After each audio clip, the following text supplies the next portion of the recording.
Hello, I'm Shelley Wilson. I am a multi-genre author and a writing mentor. Welcome to the Campervan Writer Show.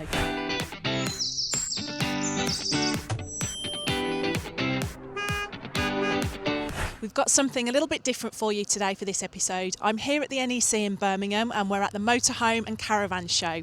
And you might be thinking, what on earth am I doing at a show like that when I'm supposed to be writing? And the reason is the book I'm writing at the moment is actually set in a motorhome and they're doing a tour of Yorkshire. So I've brought you along to the NEC with me. We're going to have a bit of a mooch around the stalls. We're going to hopefully find the actual motorhome that's going to feature in the book, and we're going to do a little bit of research.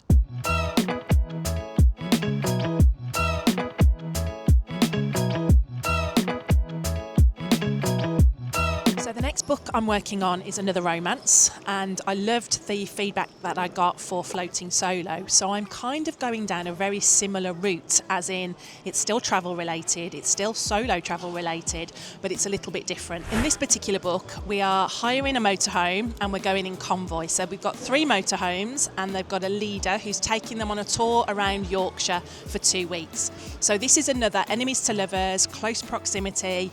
Let's see how much trouble we can get into in a very confined space and just enjoy throwing all sorts of conflict at them as they're travelling their way around the Yorkshire Dales. Coming to the NEC today and having a look around the Motorhome and Caravan Show, it's going to let me step inside the motorhomes and be able to see exactly what it is that I need, know exactly the areas that the space they've got, how I can make things work from conflict point of view, and just have a bit of fun as well.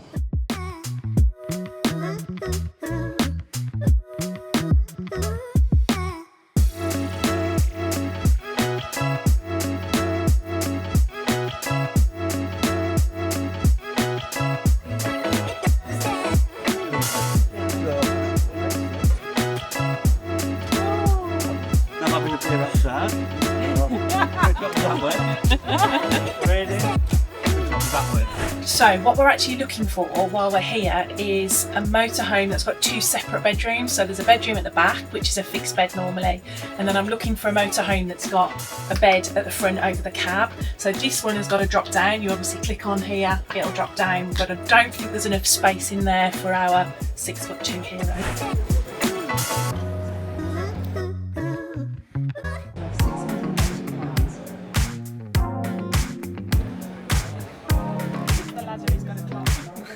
So it's a little bit different because this is a 2026 version, so I think I'm working on 2025.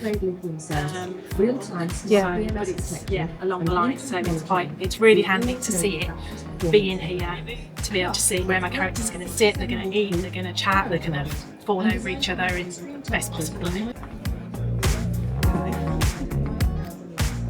Right, I'll try to climb down. Graceful as ever. Okay, so we found the motorhome that I have researched. This is the one that's in the book. This is the one that Charlie and Ben are going to be driving around the Yorkshire area. So we're going to go in and have a look at it now.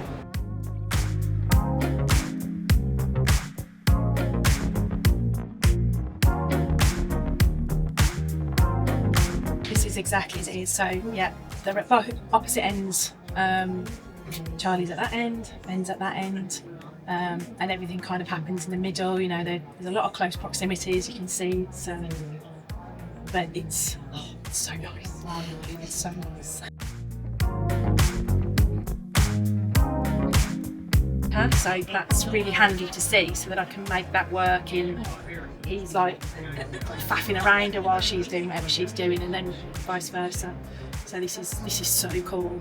Don't tell Snoopy that I've been looking at other campers and motorhomes.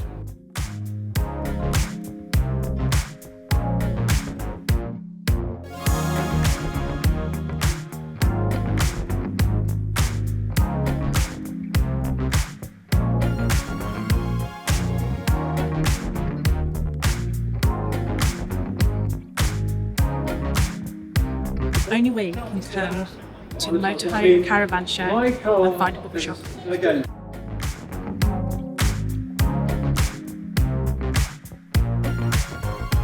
So I had a great day at the NEC today doing our research, and I thought it give me a great excuse to talk about research and how important it can be. And it doesn't matter if you are writing fiction or non-fiction, there's going to be some element of research that you need to do. So for the book I'm writing at the moment, obviously I wanted to see what the motorhome looked like. I wanted to climb inside. I wanted to be able to visualize my characters having that kind of close proximity and all the challenges that would involve. So it was a great chance to go and see that and be in that world, if you like. So whatever fictional novel you might be working on, it can be really helpful to add a little bit of research. When I wrote my Viking novel, I went up to Northumberland and I did loads of research and stomped around the beaches where my characters sort of landed and were. And it really adds another dimension when you're writing. So I'd highly recommend it. Non-fiction writers, there might be an element of research that you need. There might be stats, there might be case studies, for example, all sorts of things. So I always keep myself a research log. So things that I know I'm going to need to find out whilst I'm writing the book. If it's fiction, you might be in the middle of your story and then suddenly think, I need to know X, Y, Z. That's great. What you can do is you can put 3 big crosses in the little bit where you're writing, and then come back to it later so you don't miss your flow. And just write yourself a running list. Write yourself a list of stuff you want to find out, things you want to research, things you might need. Today, obviously, has been brilliant, being at the NEC and the Motorhome Caravan Show. But this is the kind of things that I'm looking at as well. So when I'm doing this particular book, obviously we're on a road trip. So I have the map that I'm going to need to take them around Yorkshire. And this really helps. So I've marked out the route. I know exactly where they're going to be stopping, and I can follow it and see which towns they might pass through on the way. So most of it I know because I was born in Leeds and I know Yorkshire quite well.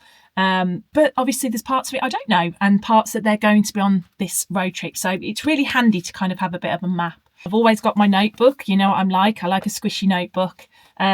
Everything, plans, it's all in here. Everything mapped out, what's in my head. I did a whole episode about plotting versus pantsing, so you feel free to have a look at that one. So that's what my notebook is all about. And what I've also done is I have an itinerary trip, so I know exactly what day they're going to be at each of the different places on the route as well. So that really helps me to bring this entire trip to life. I know where they're going. I can foreshadow, so I can talk about what's coming up as well. And all of this is just research. It's really handy to know in your own mind what you're going to need to fill in the gaps for your characters and for your readers, because it just brings it all to life. The one thing I loved most about writing Floating Solo, which was my first romance, was actually going on a narrowboat, was doing the trek, was being inside that. I booked a fabulous day where we learnt how to steer, how to turn, all of it. It was just such an immersive, fantastic day, but it really helped me to understand how to navigate a narrowboat, and I hope it brought this story to life as well. So research is key. I don't want you to just think you can make stuff up. Of course you can, especially if you're doing like romantasy or sci-fi or anything like that. But everything still needs to have some sort of guidelines or an etiquette or a rule to it, even if it is fantasy as well. So keep yourself a log of all the bits and pieces that you might need to research. Keep referring to it, keep filling it in. If you find something as you're exploring that you think that'd be brilliant, I'm going to add that in, then make a note of it as well. I was talking to a lovely client yesterday about potatoes randomly, because we were talking about a specific era that she was going to be writing about. And I had to say, you need to check that potatoes had come over to the UK by then, in that timeline. So it's stuff that you might not even think about at this moment. Just make sure as you're planning out your book and thinking about where the story is going to evolve, were certain things around in those days, especially if it's historical. Today's been a lot of fun at the Motorhome and Campervan Show. Met loads of characters, had lots and lots of lovely conversations, and had a mooch around some amazing vans. And that's the fun of researching. So I hope you've enjoyed this episode and it's given you a bit of a inspiration to go and do some research for your own book as well. Hit the subscribe button and be sure to follow for future episodes. Until next time, see you later.